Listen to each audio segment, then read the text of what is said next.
It's time. Man, that guy talks fast, doesn't he? Apparently, we play offense, not defense. I'm just hoping my Browns play both offense and defense today and beat your Chiefs. For whatever Chiefs fans are in the room, apparently there aren't any. I didn't hear any disagreements there. It's been last week. Last week I was out of town. I was in North Carolina. I had a marathon that I was running. I got a chance to run 4 hours and 48 minutes through a national forest. It was an amazing opportunity, and I'm so thankful for amazing staff like Anthony, who was back here leading everything. I snagged a quote off of what he said because I listened to his message on the podcast. To see people freed and released from the burdens of their sin by Jesus Christ. Let me say it again. To see people freed and released from the burdens of their sin by Jesus Christ. Not to get a shout going in the room, but how many of you have sensed freedom and release from the burdens of your sin by Jesus Christ? Can I see your hands? I have experienced that. I have sensed that. It does not mean I'm not still tempted. It does not mean that I don't still sin at times. But the burden and the weight of that isn't there anymore because Christ sets free. And he sets free in amazing, powerful ways. And that's why it's time to launch a church in Fort Scott, Kansas, so that other people can experience what we have experienced in Christ and through Christ and for Christ. I haven't had a chance to really greet the church since the homecoming. And if you're a guest today, two weeks ago, we celebrated our 25th anniversary. And so we gathered together at the Bicknell Center. And I just want to tell you how ridiculously proud I am and what amazing job you guys did in honoring our previous pastors, Max and Patty Phipps. Gene Bicknell wrote me a personal handwritten note and said, hey, now I have to repair the roof on the Bicknell Center because you tore it off. Pardon me, didn't mean to spray it. But you tore the roof off of the place, man. It was amazing. When Max and Patty came back to the church that afternoon for our big party shindig that we had here, I walked back with them to the 4 acres, man. Just a great connection time. It was awesome.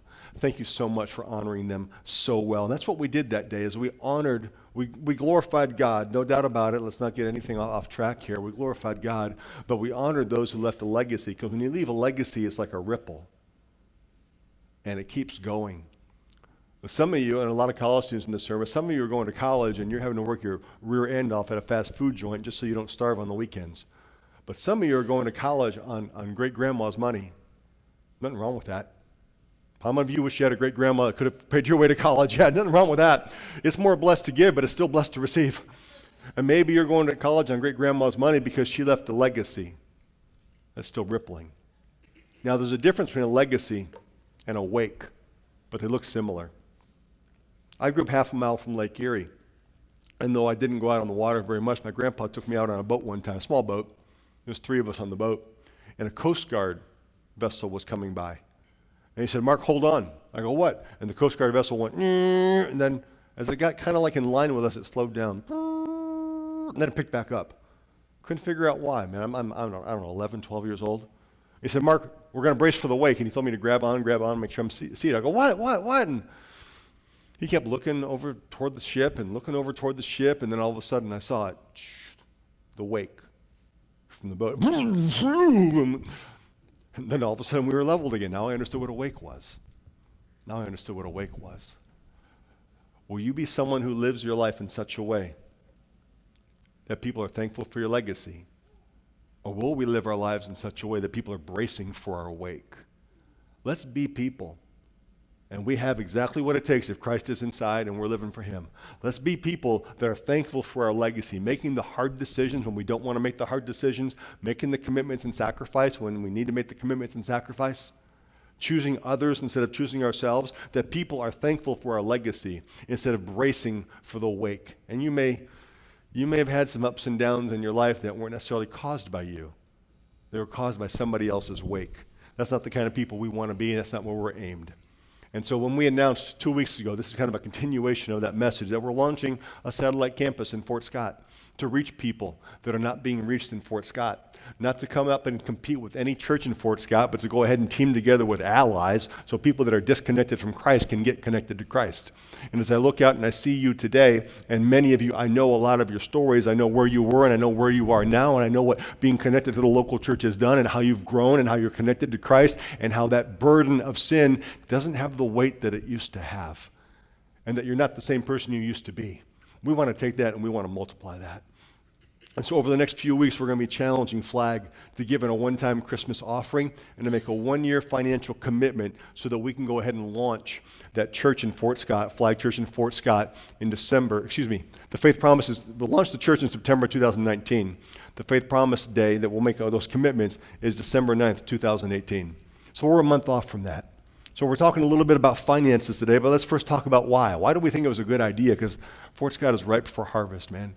Christ's love compels us that we have what we have, we need to be able to give. And multiplication beats addition. We have space here to continue to add. But if we can put something out there, we can go and start multiplying a lot quicker. And looking forward to seeing what God can do in the lives of people that are disconnected from him. In the lives of people that they know who Jesus is, but they're not connected to him, they're not following him. I heard of a conversation that happened in Fort Scott recently where an individual from our church was talking to this other person. They go, well, I like Jesus, but I hate the church because I hate Christians.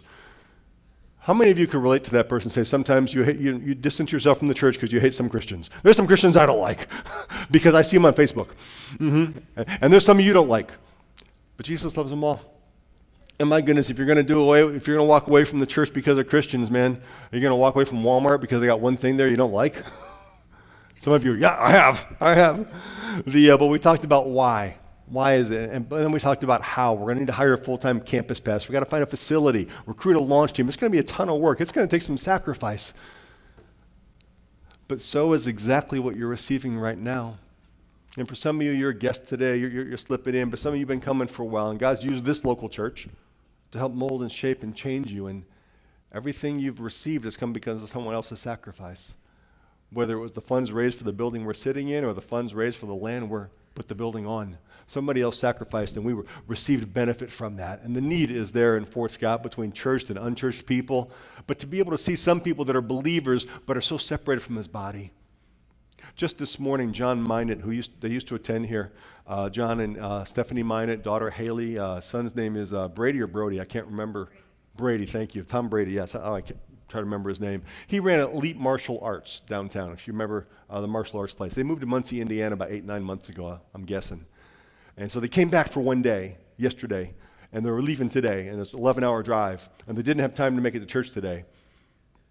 But he made sure to come out at 8:15 because he knew I'd be outside greeting and he wanted to get connected and say hi. How many other men are doing that? This church has had an impact and an influence in him.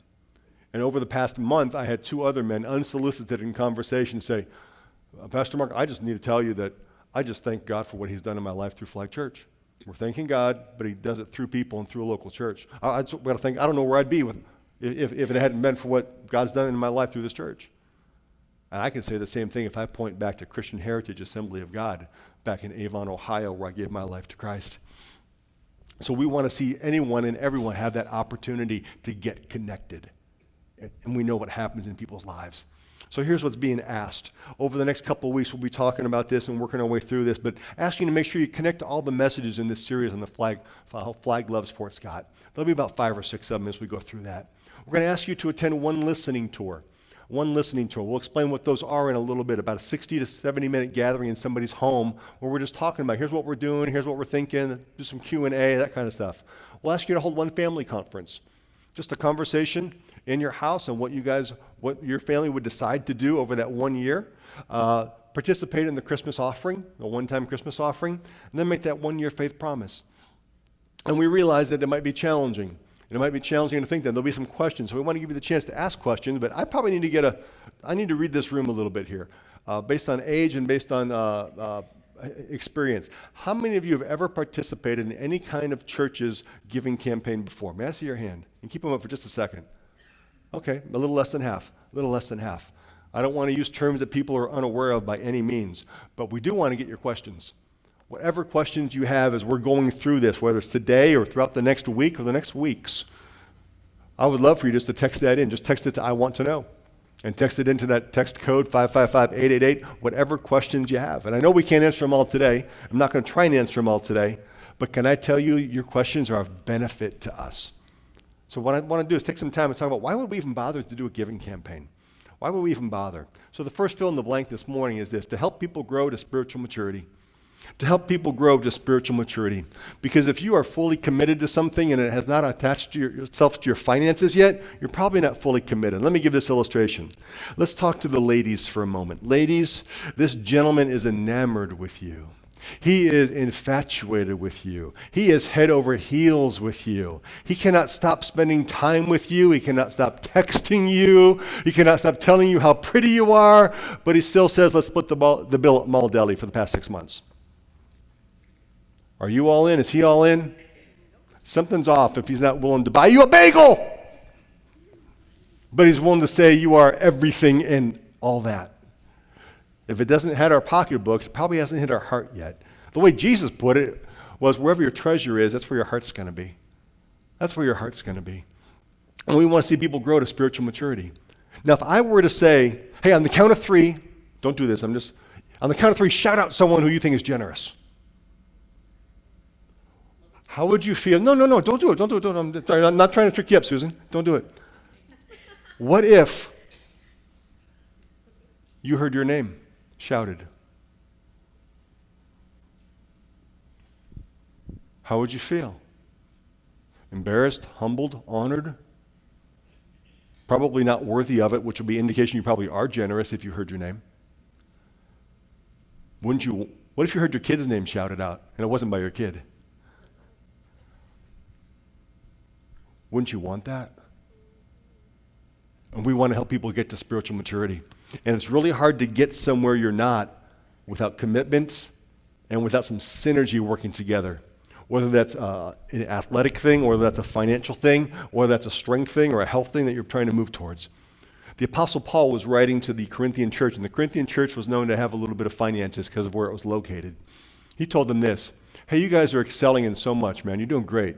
Your faith is amazing, your speech, your knowledge, your complete earnestness. Man, A+, man. And in your love for us, Paul saying, talking about himself and how they're supporting Paul's missionary work, you're doing great. But see also that you excel in this grace of giving.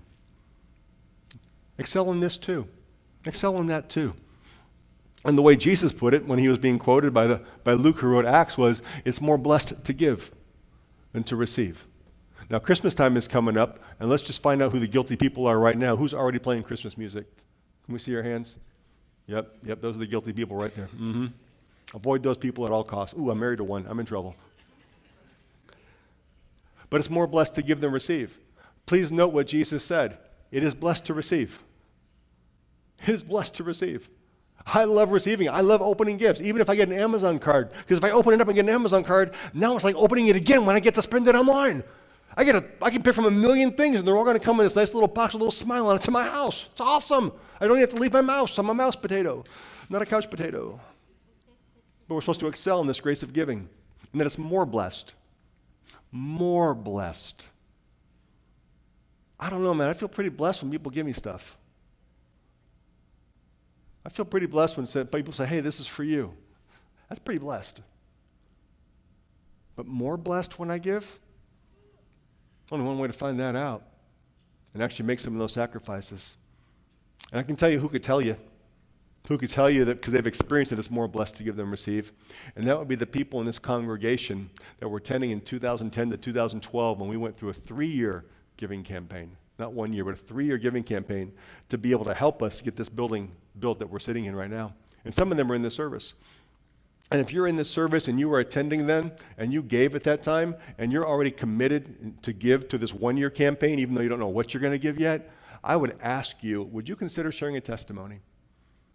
Over the next couple of weeks, we'd love to have a couple people from our church who were here and made a 3-year giving commitment and to talk about how God did bless and how they did move forward and how they're still going to go ahead and make the commitment to give and bring a testimony as well as a challenge. You see, giving and generosity isn't about God wanting something from you. It's Him wanting something for you. Wouldn't you want your name shouted out as someone who's generous? Wouldn't you want your child's name shouted out? Yeah, they're generous. They're a giver. Wouldn't you want your daughter's boyfriend's name shouted out? Your son's girlfriend's name shouted out? Absolutely you would. It'd be an honor to be considered generous. So that's one of the reasons we're doing that campaign, is so that we can help people grow in spiritual maturity. It's rare to find someone who's spiritually mature that's not also honoring God with their finances. And speaking of that, the other reason, and nothing hidden, we're raising the funds to launch. We're raising the funds to go ahead and that we can launch this church in Fort Scott. If you're going to write the agenda for the future, and that's exactly what we're having the opportunity to do, we need to underwrite that agenda a little bit. So there'll be some launch costs involved, hiring a campus pastor, broadcast equipment, renting a facility in Fort Scott. Not sure what God's going to provide there, having some outreaches and all that. And some people might say, well, why don't we just borrow some more money to do that? But that would put such a burden here, it would make it difficult for us to keep moving forward. So let me give this illustration. Flag Church Pittsburgh is pregnant. We're pregnant. How pregnant are we? Well, let's see. The church is actually going to open in September, so we're about 0 months pregnant. But we know we're getting ready to birth something. And I am not a woman. I have never been a woman. I have no plans on being a woman. I definitely don't plan on being pregnant. I'm past that age. But I do know enough about pregnancy that if you're getting ready to give birth, you want to pay close attention to the health of the mama. If Flag Church Pittsburgh is the mama, we need to be able to keep things moving forward here. And right now, basic operational budget isn't going to be able to cover birthing something brand new. So that's one of the reasons why we would need to go that route. But I know how some people have a bad taste in their mouth from fundraising. And let me just tell you straight up, I hate fundraisers. I hate them. And literally, we've never done one that I've led in 18 years here. When you came in the very first Sunday and you went up to the cappuccino bar over there's no little cup there that says donations. And as long as I get to be the pastor, there'll never be a cup there that says donations. Fundraising, not interested in. Giving, challenging people to give, absolutely. Totally different. Let me break that down for you a little bit. Fundraising is collecting money from other people, usually in return for something, a product, a service, a reward, a plaque on the wall. Hey, you gave this amount, therefore your name gets to be on the wall. That's fundraising. And if you raise funds, when you're done, hopefully you have some funds that you've collected. And finances are useful if you're trying to do something. But we're not fundraising.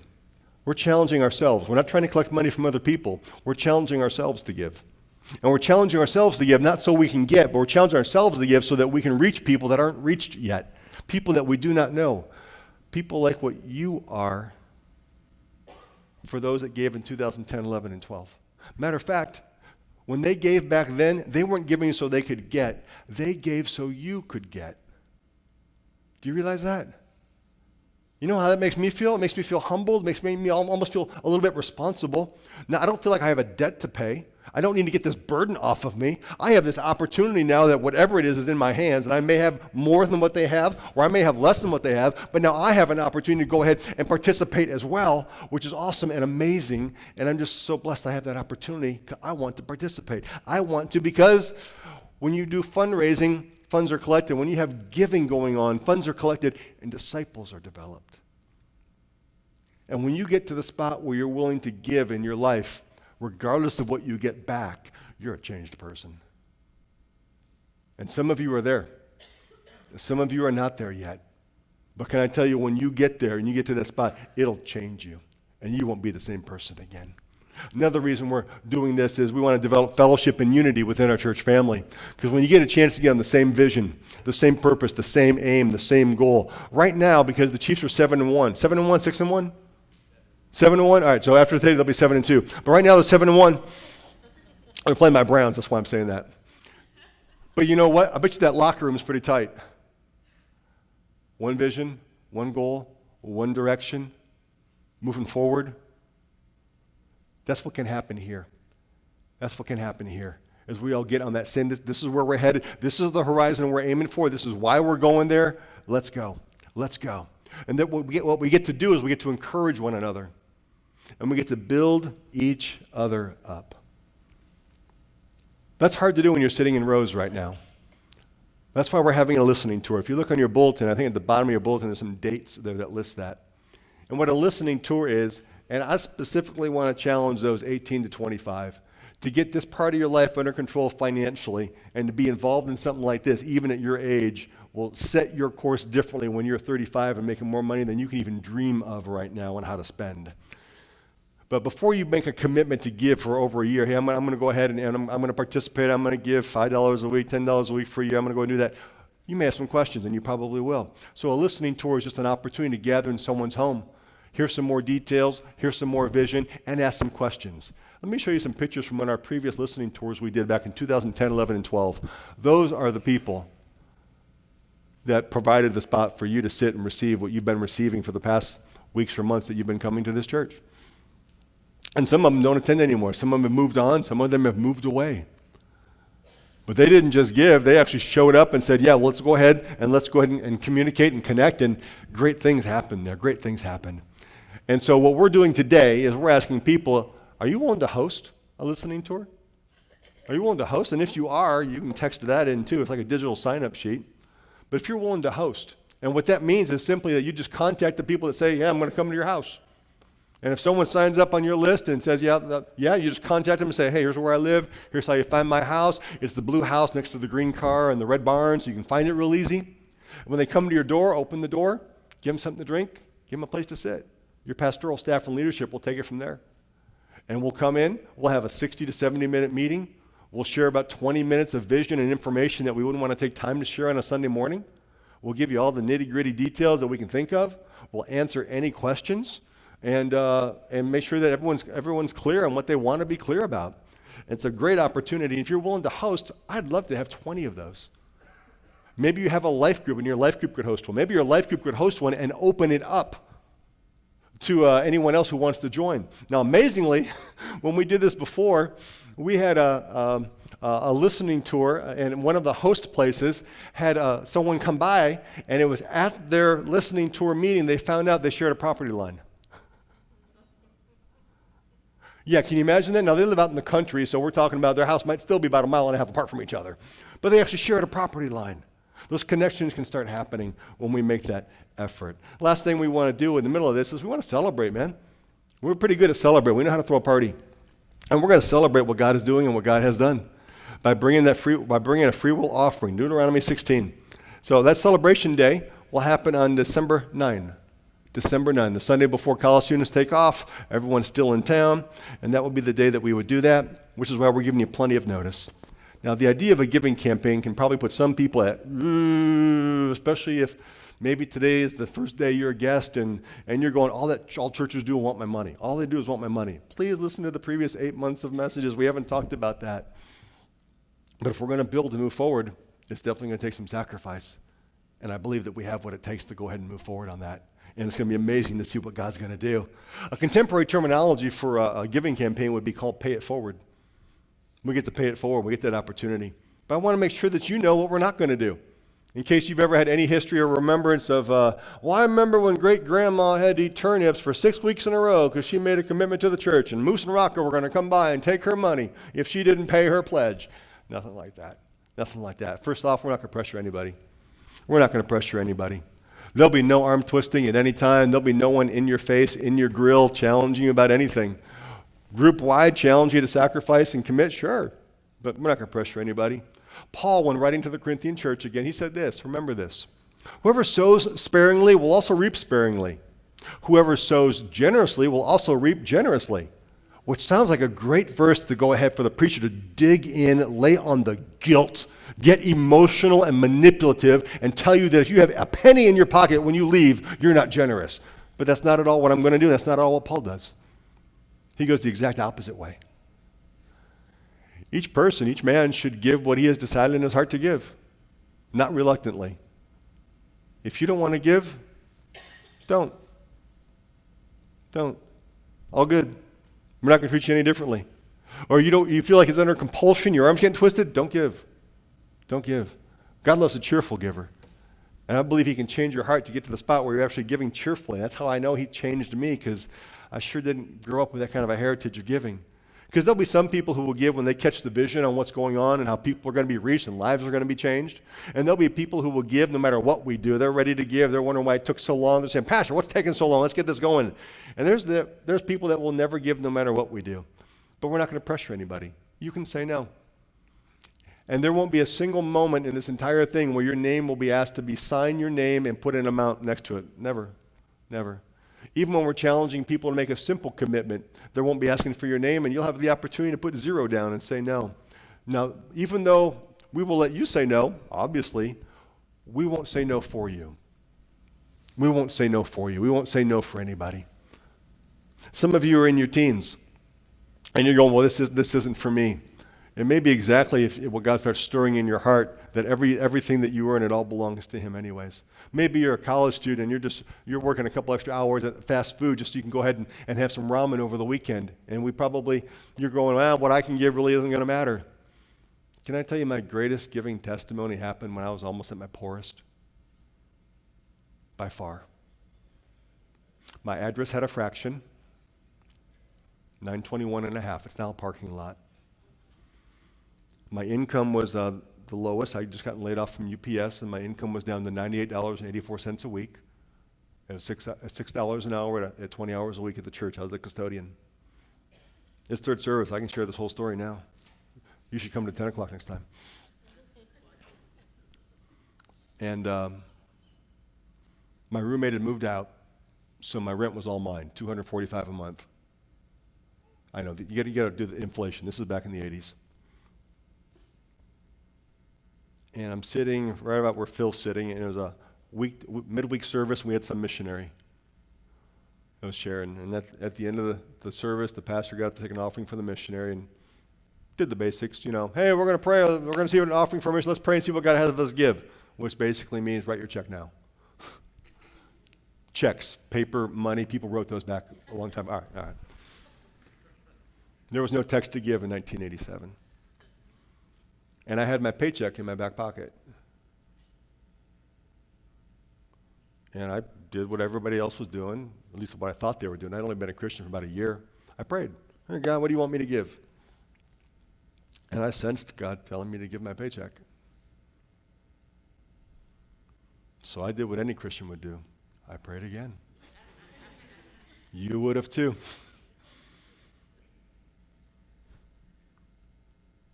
And I don't remember if Pastor Bunny said at that moment or later, but I remember something he would say regularly. Isn't it a shame when we don't listen to God the first time he speaks?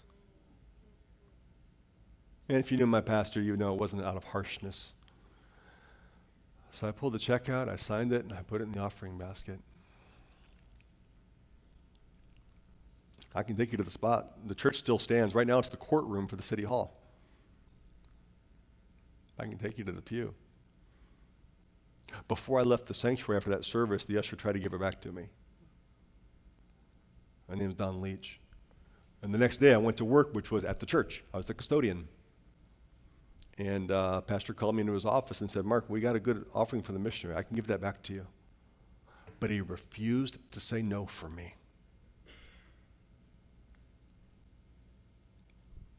Because my pastor continued, well, I can give it back to you. But if this is what God wants you to do, he refused to get in the way of what God was doing in my life. It wasn't that the missionary needed my 98 stinking dollars. That had nothing to do with it. It's that God wanted my obedience. And so I said, no, let's just leave it, and I walked out. I have no horror stories of having to survive on ramen noodles for the next 3 weeks. No stories like that. I have no miracle stories right after that. I can't guarantee you this is related, but I do have a story that happened when I was away at Bible college about 2 years later that my pastor called me, which was pretty rare, and said, hey, Mark, are you sitting down? I'm going, uh-oh, somebody died. He says, hey, a check came in the offering for you for this week for $3,000. I wasn't even hurting financially. I had a great job at Bible college. But a check came in for $3,000 for you. We'll have it out in the mail this week. They didn't even take an offering for me on my last Sunday because so many kids went off to Bible college they couldn't. And the scripture hit me. When you plant seed in good soil, sometimes it gives forth 30-fold, 60-fold, or 100-fold. What's 30 times $98.84? It's about 3,000. Now, this would be a great time to twist your arm and give an offering, right? Anyone got the paycheck in their back pocket? We don't play that game. We're not even taking the faith promises for an entire month, 5 weeks from now. But we are laying the groundwork and the foundation for you to be honest, authentic before God, and seriously consider, what does God want me to do? He can do more than you think or ask. But when Jesus said, I will build my church, that did not mean we are spectators. We are participants, and our hands might get dirty. For all you type A people, you'll get all your fill in the blanks here in the next 3 seconds. We will not say no for anybody. We will not sell anything, and we will challenge all to sacrifice. We will challenge all to sacrifice. So what can you do now? Host a listening tour. Would you be willing to host so that we can come in, share for 20, 25 minutes, drink some beverage that you're going to lay out, and answer questions? Would you submit questions? Your questions are a help to me. They're a help to us to make sure that we're communicating what people need to have cleared in their heart and in their mind. Would you commit to participate? And what I mean by that is, don't sit this one out. Don't sit here and go, I'm just going to let everybody else carry the weight. And when we go to that dedication service in September of 2019 at Fly Church Fort Scott and everything's going on, I'm going to be able to stand there and go, look at this, look at this, look at this. I had nothing to do with it. You don't want to be that person. The same way 2 weeks ago at the homecoming, you don't want to be the person that said, look at all this. I had nothing to do with this. No, you want to be the person that said, I remember back in the day when all I had was this, and I gave a little bit of that, and look what God has done. What little I had, look what God has done. I would encourage you to commit to participate. Don't be a spectator. And lastly, implement strategic prayer. And I knocked it down to 5 words for you. Campus pastor. We need to find one, hire one. We've had 2 great interviews. Both of them are still in the process. We need a facility to meet in. I doubt very much whatever facility Flag Church Fort Scott starts meeting in will be the same facility it's meeting in the next 10 years. Flag Church Pittsburgh had about 5 meeting places in the first 3 to 4 years. And pray about giving. Lord, what do you want me to give? Then pray about going. Maybe God's going to call you to go and build the church in Fort Scott. Or maybe God's going to call you to stay and continue to help build and form what God is doing here and fill the gaps in for the people that will go. But it's an exciting time. And I'm excited to see what God's going to do. And I do know this, that I don't know what your whole story is. I don't know what your whole legacy is in your family. Maybe you were raised in a family. I've heard some of your stories, and it's similar. Maybe you were raised in a family where when it came time for your dad to give money to the church, you all sat down. He showed you. He was writing out the check for the tithe. He showed you what it was, and you were trained in giving from day one. That's not my story. I have no legacy background in my family of here's how to be generous toward God, here's how to be generous towards other people. But I can start a legacy, and you can start a legacy too. You can start with whatever's in your hand. With whatever's in your hand. Stand with me, would you?